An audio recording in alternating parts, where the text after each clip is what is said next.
பெரிய விகிதத்தை காண்க. இங்க ஒரு 4 விகிதம் கொடுத்துருக்காங்க, அதாவது 4 ரேஷியோ கொடுத்துருக்காங்க. அதுல இருக்கிறதுலயே பெரிய விகிதம் எதுன்னு கேக்குறாங்க.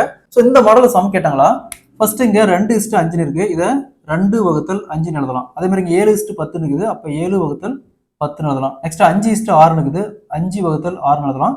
1:3 இருக்கு, 1/3 எழுதலாம். ஸோ நெக்ஸ்ட் இந்த டினாமினேட்டர் வேல்யூ மட்டும் பாருங்க. இங்க என்ன இருக்கு, 5, 10, இங்க 6, இங்க 3. ஸோ இதுக்கு காமனா எல்சிஎம் எடுத்துவோம். ஃபர்ஸ்ட் 2ஆல் கேன்சல் பண்ணா 5, 5, 3, 3. நெக்ஸ்ட் 5ஆல் கேன்சல் பண்ணா 1, 1, 3, 3. நெக்ஸ்ட் 3ஆல் கேன்சல் பண்ணா 1, 1, 1, 1. ஸோ அப்போ 2 × 5 × 3 30. ஸோ இதுக்கு எல்சிஎம் எடுத்தோமா 30 வருது. அப்போ 30ஆல இந்த வேல்யூ இப்போ இருக்குங்க. இங்கே 30, இங்கேயும் 30, இங்கேயும் × 30, இங்கேயும் × 30. ஸோ நெக்ஸ்ட் 30 5ஆல் கேன்சல் பண்ணால் 6 5 30. 30 10ஆல் கேன்சல் பண்ணால் 3 10 30. 30 6ஆல் கேன்சல் பண்ணால் 5 6 30. 30 3ஆல் கேன்சல் பண்ணால் 5 30. So next 2 × 6 12.